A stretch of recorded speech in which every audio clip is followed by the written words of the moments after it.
World Crisis Radio. This is Webster Tarpley speaking to you from Washington, D.C. And our motto of the day is, Beware the Ides of March.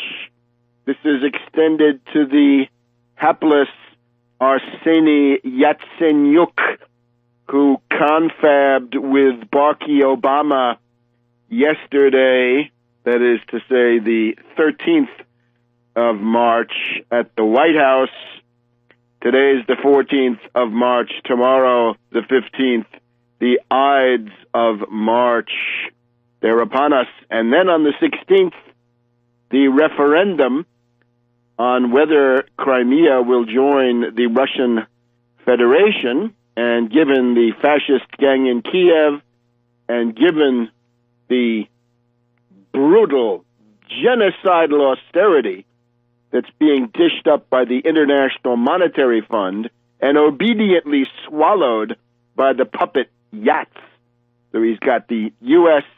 fascist economic input, and then he's got his fascist base with the Svoboda and the right sector, the Yarosh Muzichko gang. This is something you want to stay away from. And of course, given those two factors, given the fascism and given the IMF austerity, anybody in his right mind is going to vote to join the Russian Federation. What choice is there? And I would do that.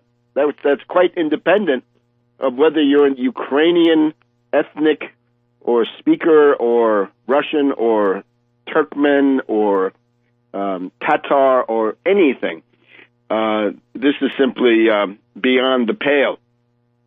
So beware the Ides of March. That's our advice to Yatsenyuk. Now, this morning, Lavrov and Kerry have been meeting in London, and this is already a cave-in by the U.S. because you remember that earlier in the week, Kerry said, "Well, we can't engage in contact talks, and we can't engage in any talks unless and until the Russian Federation accepts our entire concept of what's going on and the legitimacy of the government and the illegitimacy of a referendum and the sacred borders of Ukraine and so forth. Somehow the borders of Serbia were not sacred, but the borders of the Ukrainian state, now that it's under the control of these fascists, this is now sacrosanct. So Kerry had to cave on that one because that was simply unbelievable that you won't talk unless you get all your preconditions satisfied. So Lavrov, in the course of this, referred once again to the deal of the 21st of February, which was sponsored by 3 NATO foreign ministers and which was then promptly junked. And for the Russian position is that deal, which called for the disarming of the fascist mob of Maidan, well, that's still in force, and it's not being fulfilled. And what do you say to that, Kerry? Now, at a deeper level, the big danger. There is a group called Anonymous Ukraine, and Anonymous Ukraine have gotten a hold of various emails, and these are highly interesting. This is a group of hackers, and they say they lament the fact that Anonymous worldwide is split between those who want to take the Abby Martin route, that is to say, subservience to the State Department and cringing regurgitation of the U.S. foreign policy line. There's a group in Anonymous that wants to do the Abby Martin routine in that regard. But then there's also a group that wants to defend the actual interests of people in Crimea and indeed Ukraine and the entire region. And they have put out emails between Klitschko, the punch-drunk Palooka, who's been excluded now by Newland and Company from the government, and the envoy of Lithuania, who was functioning as a representative of NATO. So those are very interesting, right, with Klitschko providing his bank information so that deposits can be made to his account, presumably. But the most urgent and immediate thing is hacked emails that show that these are alleged emails, right? And their validity would have to be investigated, but looks quite plausible.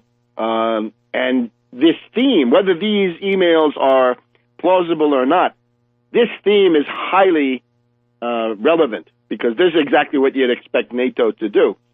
So what they show is the U.S. military attaché in Kiev, Colonel Jason P. Gresh, Gresh, writing emails to a figure in the Ukrainian military. This would be Colonel Igor Protsyk, Protsyk. You get all you get the leads to these, the links to these at my Twitter feed, Webster G. Tarpley Twitter feed. Right? Get that Twitter coming in. You'll know all these things in advance. When things move fast, it's got to be through Twitter that we keep the public informed. So the Deputy Military Attaché, Lieutenant Colonel Jason P. Gresh, who's got a State Department email, on the March 9th, writes an email to Colonel Igor Protsyk, the head of the Commission for Bilateral Military Cooperation of the Ukrainian Army. And the text goes like this. This is the text released by Anonymous Ukraine. Igor, the events come thick and fast in the Crimea. Our friends in Washington expect decisive action by your network. I think it is time to implement the plan which we recently reviewed. Your task is to cause some problems to the transport hub in the southeast, to provide the neighbors a trap. This will provide for the Pentagon and the company, CIA, favorable conditions for action. Do not waste time, my friend. Sincerely, Jason P. Gresh, U.S. Army. Now, whether that's authentic or not, and you might say, well, that doesn't sound very idiomatic. Is that really how these characters talk? Maybe there are some doubts about that. But this is absolutely the thing that people should be thinking about. So, Gerhard Wisniewski, my old friend at gerhardwisniewski.de, der Wahrheit auf der Spur. He's always on the track of truth. He put this out, and this is a public service because this is the theme. This is exactly what's on the agenda. And then we have, this is now translated back. Protsk writes to a certain Vasil Krivonis and says it's time to attack a Ukrainian airfield, specifically Melitopol. The air transport brigade is there, and it's time to stick it to those awful neighbors of ours. And he then gives various instructions. All right. Put that out far and wide. Go to tarpley.net, please. You can find, or you go directly to the Twitter account, but the tarpley.net carries the Twitter account, right? These are actually merged and have been now for some months. You can see a series of emails from me about what Anonymous Ukraine has been up to, especially with this false flag operation. And one of the things in the emails is that Colonel Gresh, Lieutenant Colonel Gresh, is concerned that this happened fast. He seems to want it to happen before the 15th of March, and that would mean to get something going in time for the referendum on the 16th. So this is highly plausible as a concept and deserves everybody's attention, and spread it, because these are the issues to discuss. Back in a minute on World Crisis Radio. Broadcasting, this program will air for the first time on the 15th of March, 2014, the Ides of March.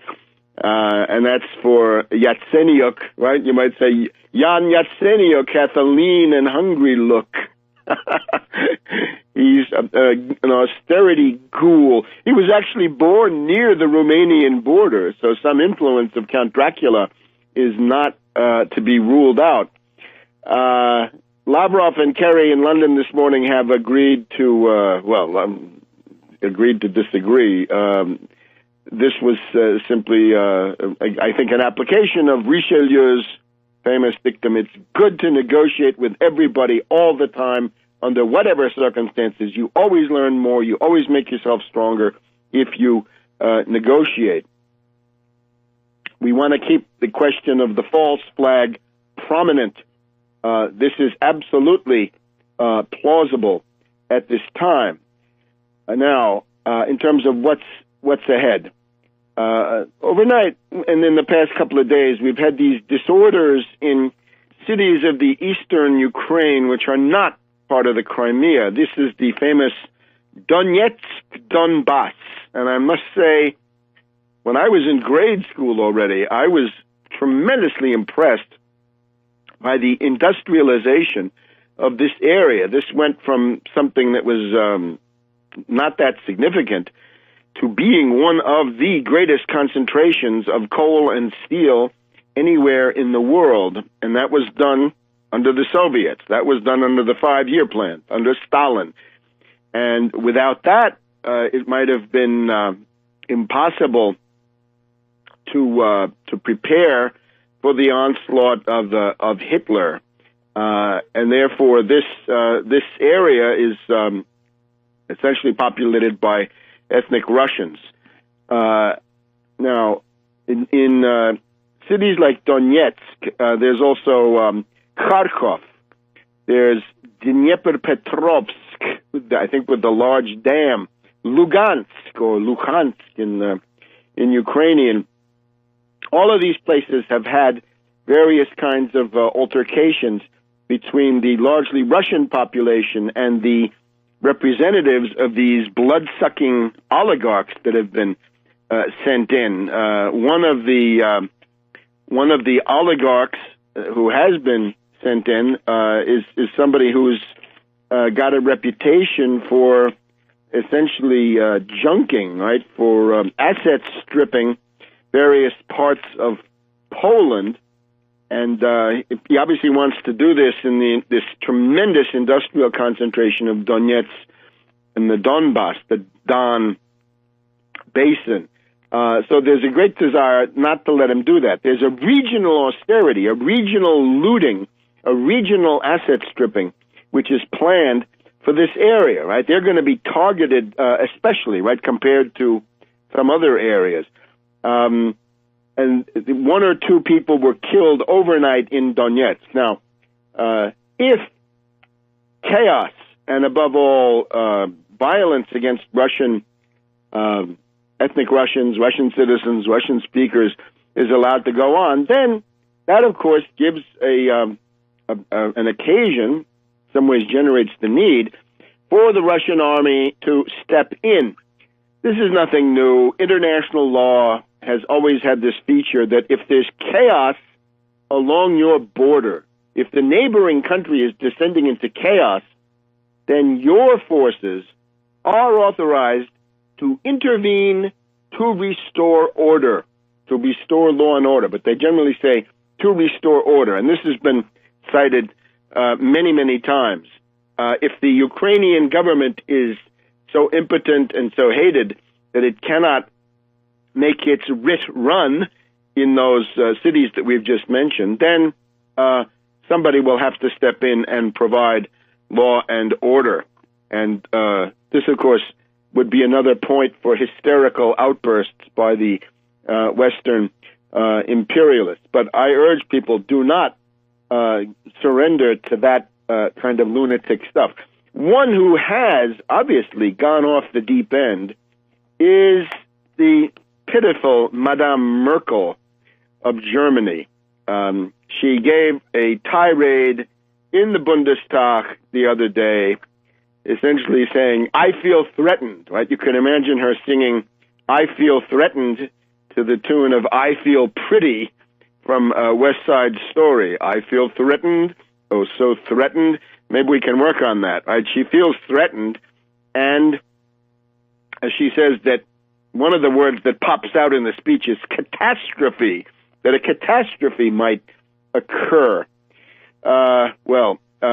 On the level of German public opinion, if you check the German papers to try to find out something about this, you'll find that the big issue in Germany is a guy called Hoeneß being the head of the FC Bayern soccer team, the Munich soccer team, which has done very well lately. They generally win.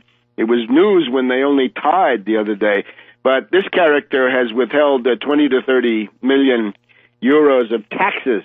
So this is now the big issue in Germany. But the Merkel question is that she has always been a fool, quite frankly, because her entire base, industrialists, small and medium industry, Mittelstand, the people in the Ruhr, the people who export, they are not interested in this U.S., British-generated human rights demagogy, right? The Samantha Power stuff is not of importance to them. They want good economic relations with Russia.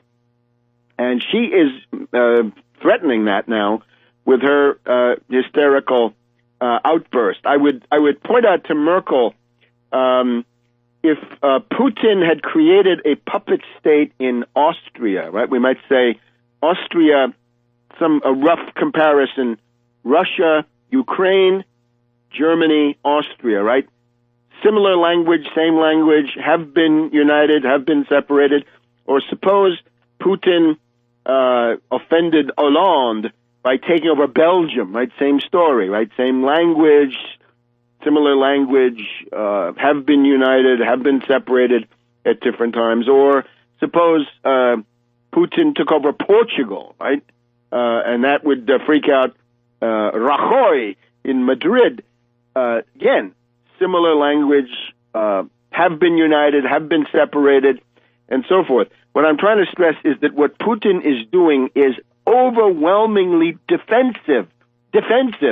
If you have a fascist coup in a state bordering the Russian Federation, you can't expect that this is simply going to be allowed, because this, of course, is the historical avenue of invasion and conquest, from Napoleon to Hitler, now to Samantha Power and Victoria Nuland. Oh, my God. We'll be back in a minute on World Crisis Radio.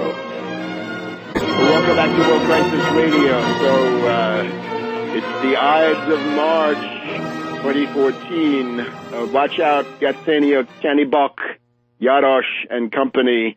The handwriting is on the wall. And as for Madame Merkel, I was actually going to play you the famous Last Exit to Brooklyn by Gene Pitney from half a century ago now. They all talk about off-ramps. The people who need off-ramps are Kerry, Obama, Merkel, and the rest of them. And I still think that there will be significant resistance to this adventure, this lunatic policy and anarchist policy of economic sanctions that will extend everywhere. And these demagogic Poles who think that they can get by and that they can carry out the orders coming from Washington and London, they will find that it's not the same. And even in London, a significant backlash, as people have been pointing out, right? The entire real estate market, art market, Sotheby's, Christie's, all the rest of that, that's all Russian oligarchs. So watch out what you do. However, the question now is the International Monetary Fund. And it's well known that the International Monetary Fund, and I'm reading here from the Washington Post of today, Friday, March 14th, the IMF is expected to insist that the government allow the Ukrainian currency, the hryvnia, to float more freely, to remove subsidies on domestic gas prices that drain the budget and encourage waste. Oh, the siren song. We've heard this in Cairo, right? Get rid of those bread subsidies. Same story with Gaddafi, same story with Assad. No subsidies on fuel, cooking oil, bread, basic commodities. And the IMF is getting set to prepare its letter of intent, or it's the Ukrainian regime, right? The fascistos in Kiev, the Yatsenyuks. That's what he's been put in there for, right? Yatsenyuk, central banker, austerity ghoul, is going to enforce this stuff. And he said so. It's going to be very harsh. It's going to be a kamikaze operation. Let's look into this for a second. The anti-corruption, of course, will be included. Now, let's see what we can find out about these IMF conditionalities, right? The demands that they're going to make on Ukraine, and what that looks like at the present time. And here's what it is. We got this has now been revealed by the Deputy Prime Minister of Crimea. Now, this is a pro-Russian woman, Olga Kovitidi, Kovitidi. Once again, the link is at tarpley.net and Webster G. Tarpley Twitter feed. She has leaked a document, which obviously was somehow circulated, and she says this is what the IMF is demanding, and what Kiev is now going to, take this dictation and then send it back. So here's what it looks like. And she says it's predatory. Predatory is very mild. This is unbelievable. This is actually what you could imagine and what did happen when the Wehrmacht, right, when the Nazis took over Ukraine, how they looted the place, right? It's very, very similar. There's no exaggeration in saying that this is Nazi-like austerity. I'm sorry. Shouldn't offend anybody to say there is a direct historical parallel.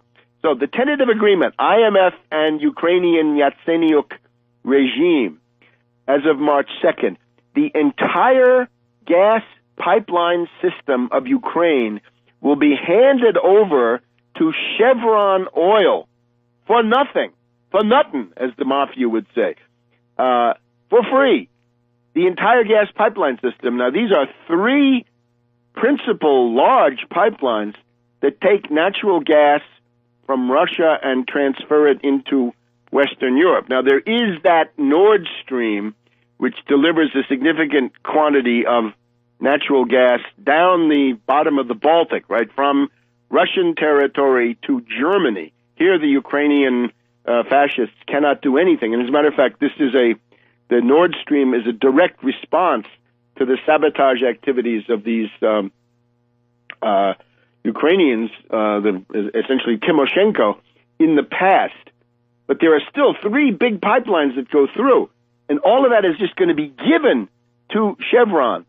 Then this complex that I've talked about, the Donetsk Donbass, the steel mills of Dnepropetrovsk, and the coal industry of the Donbass, Donetsk Donbass, according to Kovitidi, she says that this is going to be given to the Ruhr AG. I guess this is Ruhr Kohle, right?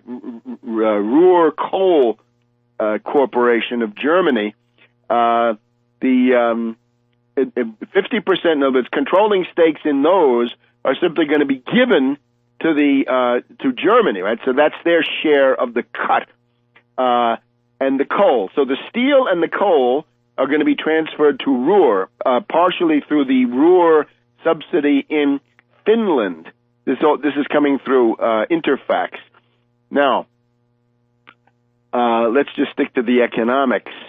In terms of abolishing these subsidies, the gas prices for companies, for city-owned companies, will be increased by 50%. Yeah, but if you're in your house and you need natural gas to heat your house and to cook with, the price on that will double.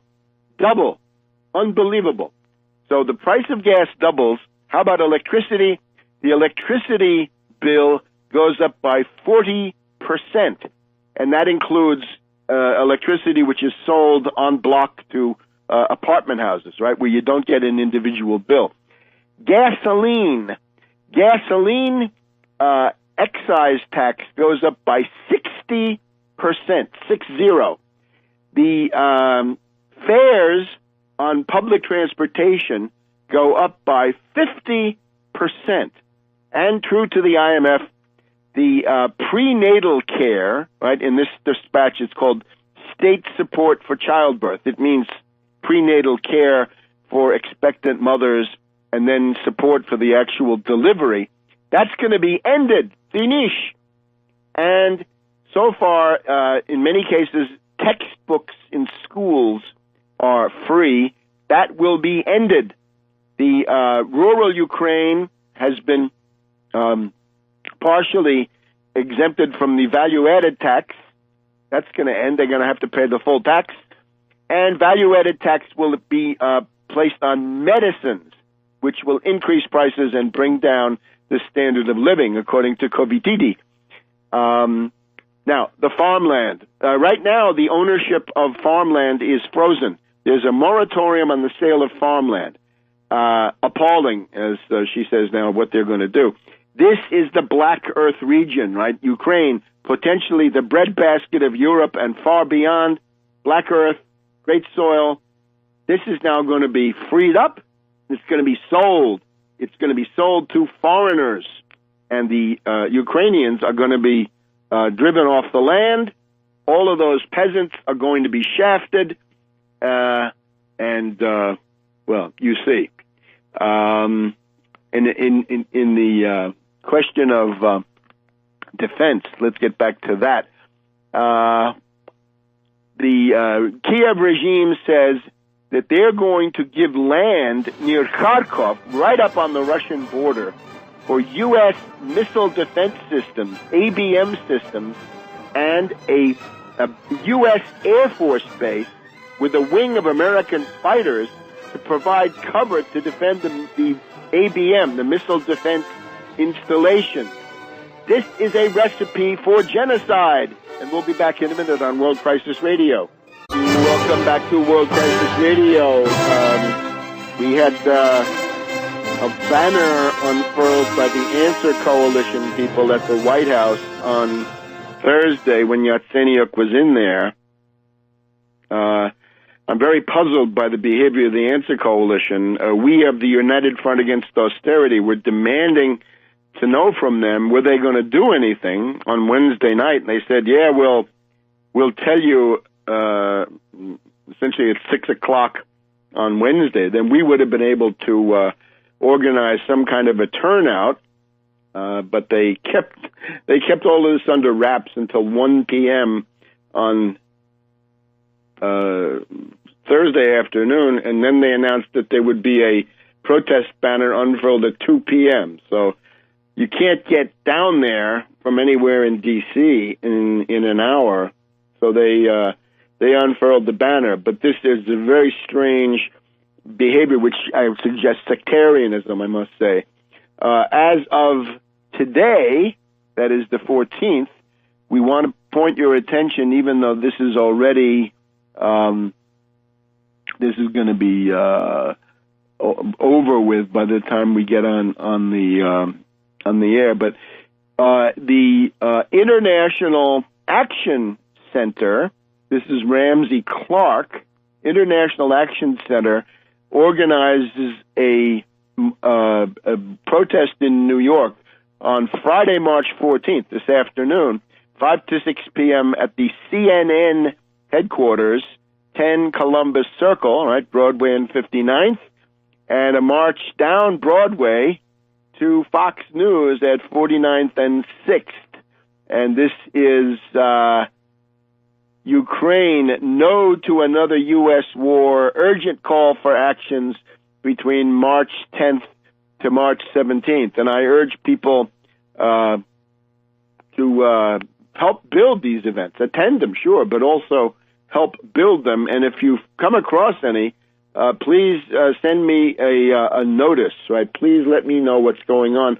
I will use I have 15,000 people on Twitter who are interested in receiving this stuff, and certainly some of them would be able to turn out. So wherever it is in the world, please let me know, and we'll try to help build up these protests. I went out of my way to announce a class given by Sarah Flounders of the Workers' World Party, which at least in the past had some say in the Answer Coalition, and that was in New York City on Monday, and I hope she got some people off that. So here, that's our situation. Now, the killer austerity, which I just mentioned, this is a very important political fact now, and that's just to sum it up, right? Chevron gets the gas pipelines for free. The Donetsk, Donbass, coal, and steel go to German interests. U.S. jets and missiles go to Kharkov. Gasoline prices double. Electricity goes up 40%. The natural gas doubles, and gasoline goes up 60%. The foreigners get to buy up the Black Earth region, great speculation, prenatal care and assistance with birth, delivery, abolished, no free textbooks, and all of this, right? And I think you get the idea now in terms of a rational self-interest, right? This is not just like Kremlin propaganda, as we're told, right? This is not at all the demagogy, right? It's not this alienated stuff where you have fascists who are living back in the era of Stepan Bandera. As Kovitidi, right, the deputy prime minister of Crimea, says, the recent developments in Ukraine and the decisions being made have a direct bearing on the people of Crimea, who must know the truth and decide their own and their children's future in a referendum, right? Where would you want to be? Russian Federation, average income, I think, $14,000 a year. Ukraine, $4,000 a year. Not too doggone good. Here in the Washington Post of today, they actually talked to a guy, city council of Sevastopol. He says, think about your families. Do you want to live in a prosperous country or be poor in a country governed by traitors and thugs? Relevant questions, right? And that's better than the anti-Semitism, Russophobia, we hate Poland, we hate everybody, glory to Ukraine, and Stepan Bandera, right? That's just not going to fly. And we want our nukes back, and we want Polish territory, all these voices that we hear coming from these lunatics of Svoboda and indeed of the right sector. By the way, concerning Svoboda, Chanibok, there's now an international arrest warrant for Chanibok, because it turns out that Chanibok, the head of Svoboda, just like Muzichko of the right sector, has actually gone to take part in the Chechen war. He was coming in there on the side of the terrorists. Now, I can imagine some people will say, yeah, but how can they impose that kind of austerity, right? Isn't that out of the question? Well, I have here the New York Times editorial from yesterday, right, from the 13th of March, and the New York Times is demanding the full fury, the full genocidal fury to be unleashed against Ukraine. Quote, international efforts to provide financial aid to Ukraine offer a chance to fix a troubled economy, but those efforts will help only if the country's new leaders are willing to end bad policies like wasteful energy subsidies and take steps to increase imports. This means devalue the currency, because that allows the foreigners to come in and buy it at a very reduced rate, right? Bargain basement prices. And there's actually a debate about this. Isn't that great, Ukraine? Thanks to your great Maidan, your fate is now being debated here in the U.S. between the New York Times editorial page, but here we have the other school. This is now Larry Summers, former Secretary of the Treasury, finance oligarch, right? Hates women, we know him.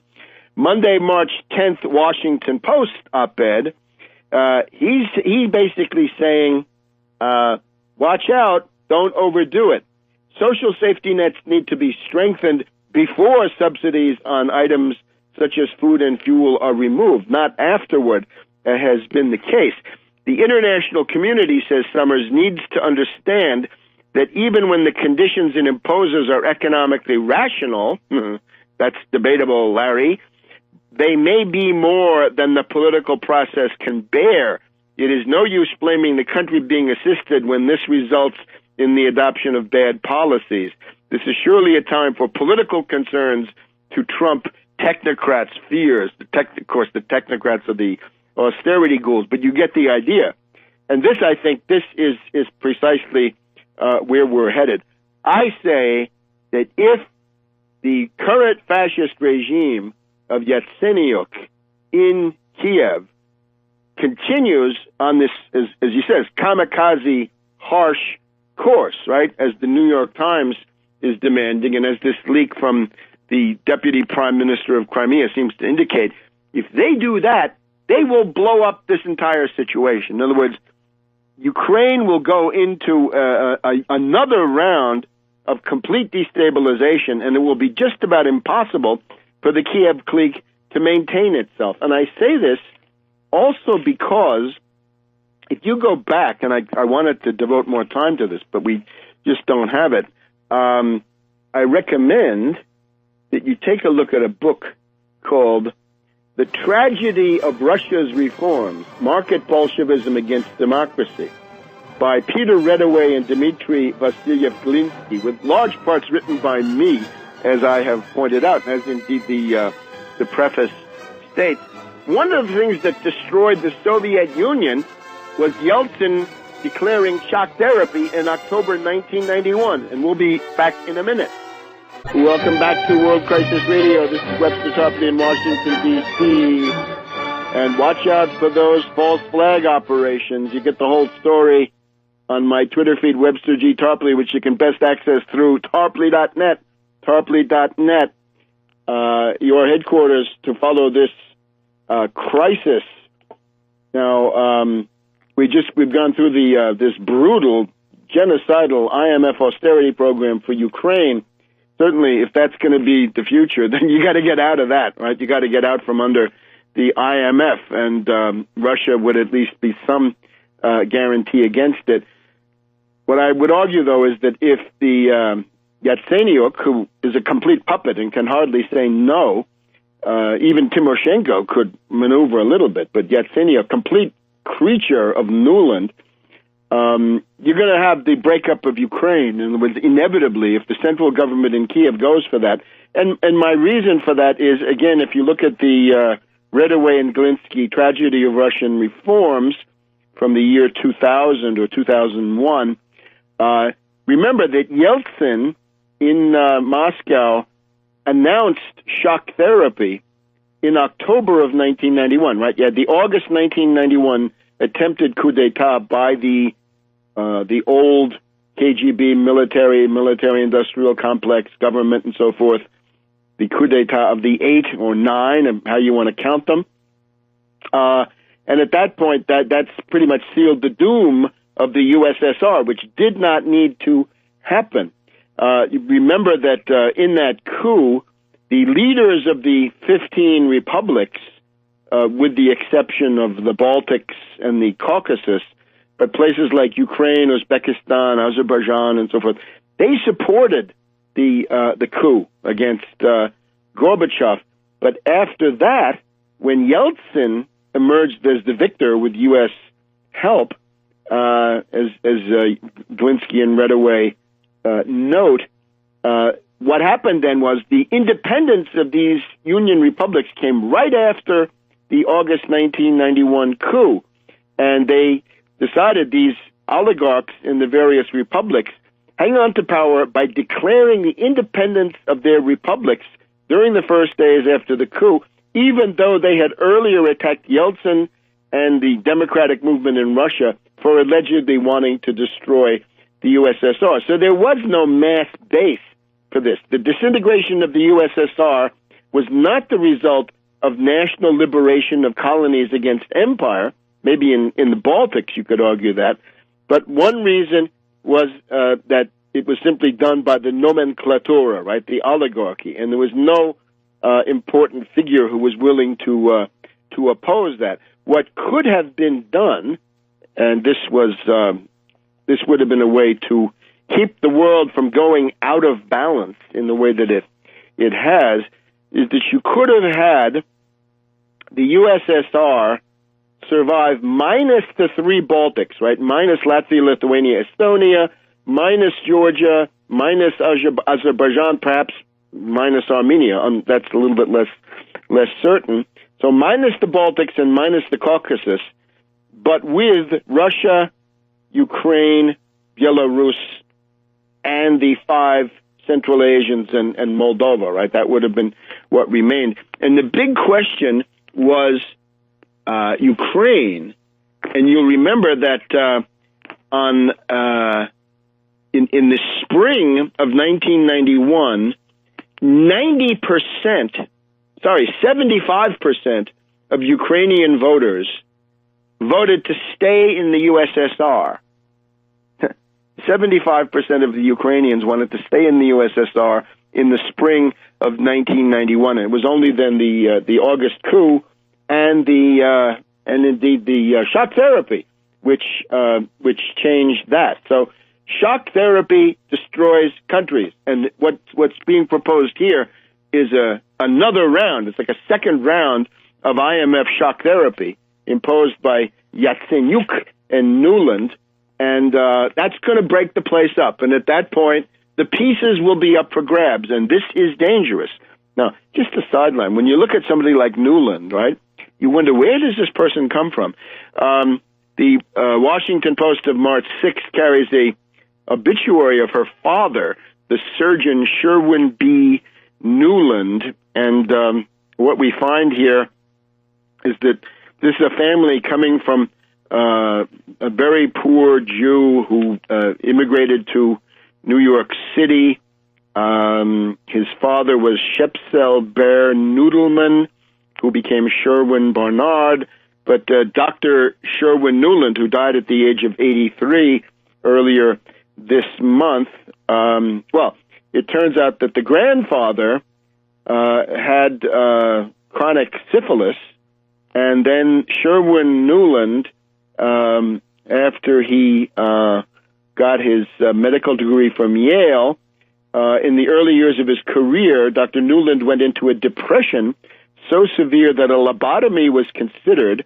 The idea was ultimately rejected, and Dr. Nuland underwent a course of electroshock therapy. This is the father of this charming lady, Victoria Nuland, and then he went to Yale to work, and he has continued at Yale. And what he writes about is essentially what can we call it? A death cult, a Thanatos cult. How We Die is his main work. How We Die, Reflections on Life's Final Chapter, which got the 1994 National Book Award. And this is a detailed description what it's like to die from heart attack, cancer, Alzheimer's disease, homicide in such raw detail that some readers were unable to finish it. That's an obituary.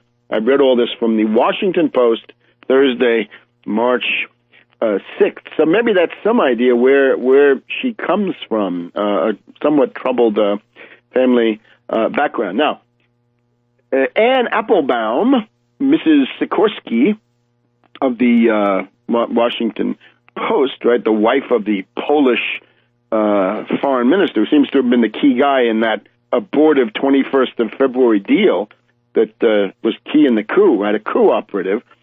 She's worried that the Kremlin is actually holding its own in the propaganda situation. And I would simply point out it's interesting that there are various voices exposing the fact that these are fascists in Kiev. Stephen Cohen, of course, brought that up against the hysterical warmonger Amanpour. Eugene Robinson in the Washington Post on Tuesday, March 11th, Ukraine's Bad Apples. Counterpunch magazine has got some critical coverage. Even The Nation goes into the dark side of the Ukrainian coup. And in Germany, apparently Die Linke, the left party, right now working with Alexis Tsipras, and we'll have more about that in coming editions, they're also putting out this line that these people are fascisti to a significant degree. And remember, the question of neutrality, right? Neutrality being argued by Kissinger, neutrality also being argued for Ukraine by Ivan Eland. And I should mention that antiwar.com has good exposure material on the fascisti, and is also where Eland puts out his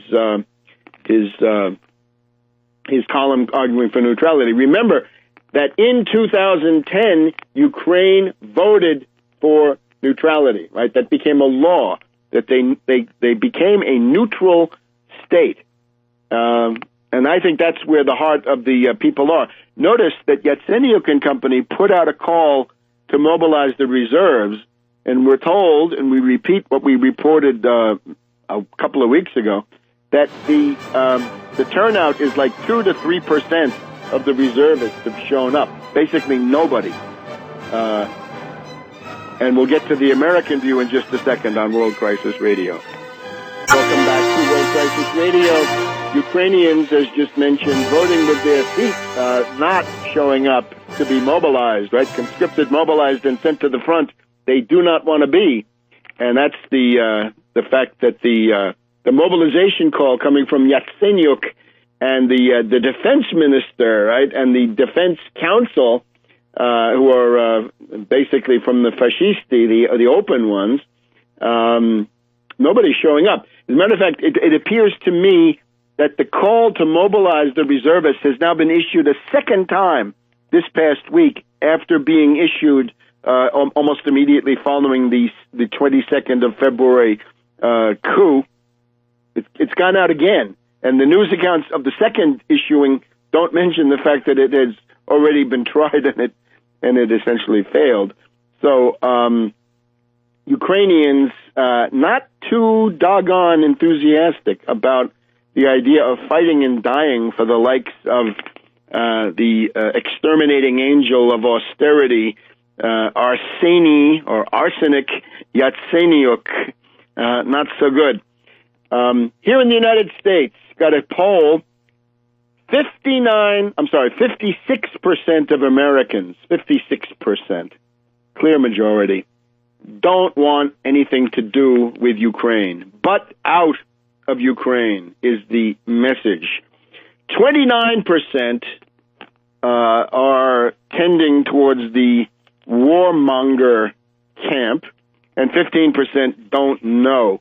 Warmongers, of course, today, Washington Post, Charles Krauthammer, right, the diehard neocon warmonger, he says it's time to send U.S. aircraft, that the chairman of the Joint Chiefs of Staff should go to the Baltics, should visit Poland, Slovakia, Hungary, and Romania, the four that have that share a border with Ukraine, and above all, install the ABM, the anti-ballistic missile systems. They want them, and that's something that Cheney actually proposed. Extend the maneuvers of the USS Truxtun, one destroyer in the Black Sea. That's really going to scare Putin. And then arm the junta. In other words, send U.S. weapons into Ukraine with training and advising people. In other words, like the Vietnam method. Send in advisors, send in helpers, and treat that as a tripwire. Reverse the annexation. This is harder, but anyway, you get the idea. This is absolute folly. This is the recipe for World War III. The neocons, one-trick ponies to the last. They are obviously out of step with the American people, and they deserve the hatred in which they're held. Some of them, this Danielle Pletka of the American Enterprise Institute, has come out from her hole where she'd been essentially lurking for the past several years with the possibility now that there's going to be a new war. All right, so the battle for public opinion in the U.S. Continues. The Russians have sent jets over the Mediterranean. The reports, Russia is accused of blocking food shipments to Klaipėda, Lithuania. The OECD has suspended the Russian application for membership. Just one other question here, which is there's some interesting points raised by what Putin is doing. Right, we have these theories. First generation warfare goes back to the 1600s, and it extends pretty much to the end of the 19th century, although even in the American Civil War, it's changing. First generation, line and column, musketry, things like this, cannon, but maybe not that many. Second generation is the essentially what Pétain writes about, right? Firepower kills, and that's the French approach to World War I, the continuous front. But then the third generation is the Keil und Kessel, the tank attack and the encirclement and the war of maneuver to try to take the war to the flanks and rear of the enemy. And then we have fourth generation warfare, right? And the fourth generation warfare often comes down to the question of a non-state actor and things like terrorism, cyber warfare, and there's no immediate front.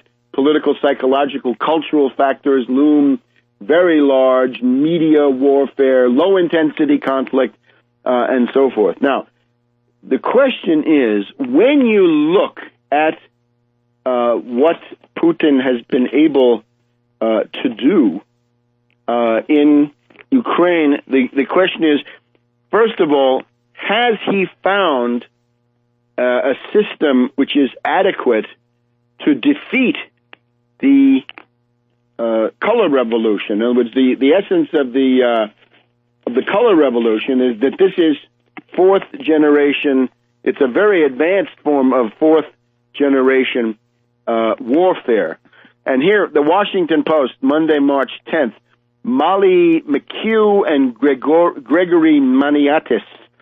These are two advisors, have advised Georgia in particular. These are people from the Saakashvili operation. So they're obviously compromised with the fascist and warmonger Saakashvili.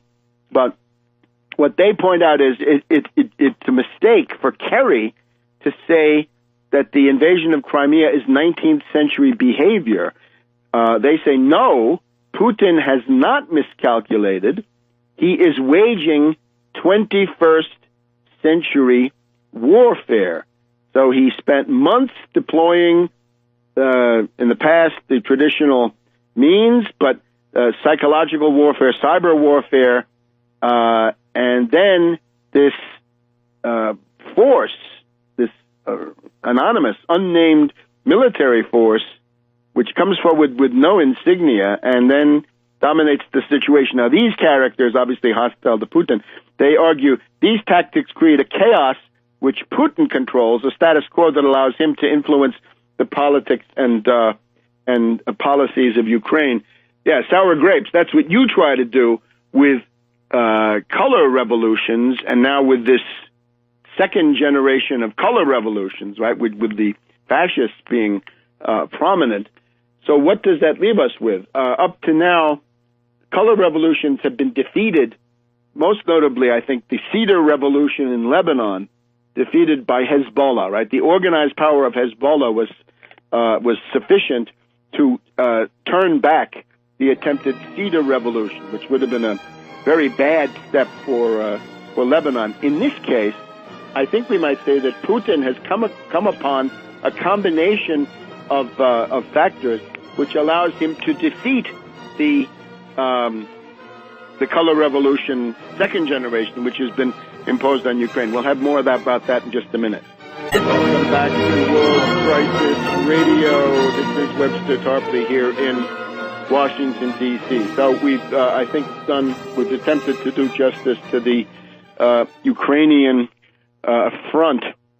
Again, I think that Putin has developed perhaps a method that allows him to defeat the traditional now and insidious U.S. color revolution. Some other things that might emerge from this, we'll talk about these in coming weeks. If expropriations and sanctions occur, then will this mean the end of globalization? It could. In particular, the West is gloating about capital flight out of Russia. Kudrin showing where his loyalties lie. The former finance minister that Putin very unwisely kept in that government for a long time until he got rid of him. Kudrin is basically trying to scare the Russians, saying, "Oh my God, you're going to suffer. It's going to be awful." Well, if capital flight is the problem, then capital controls are the answer. The reassertion of the inherent power of the modern state to checkmate such attempts. All right, let's look at Syria for a minute.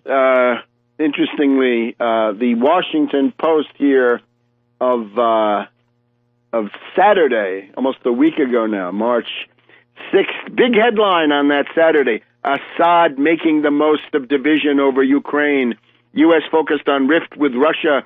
Syrian leader moves to crush rebels and win re-election. Well, utinam, as the Romans would have said, right? Magari. I wish very much that this occurs, right? And perhaps it will. That one of the problems is this illusion that the U.S. and Russia work together on these things. Well, it turns out that that's not what Washington intended, is it? The Russian elite, in particular, has been obsessed for their own narrow sort of nomenclatura, personal wealth issues. They want to be integrated into the world system. But it turns out you can't be integrated into the world system. The world system won't take you. They're hostile. And it continues the status of Russia in the 19th century. The main barrier, along with the U.S., but the really huge barrier to British and French world domination in the 19th century was the Russian Empire. And that simply is a structural fact. And the only way you can get integrated is to be broken up, according to the Brzezinski plan. And getting broken up is going to give you the kind of looting that we've just gone through. So it's better to fight back against it. Anyway, the idea here is that Assad is rolling up the military challenge posed by these various jihadis, right, by the death squads deployed in, and that he's preparing an election for later this year in which Assad will run for president and, again, quite possibly win another term as president. And this will be perhaps another example of the U.S. and the British saying, we're for elections, but not that election, right? The ones we're going to lose are the ones we're against.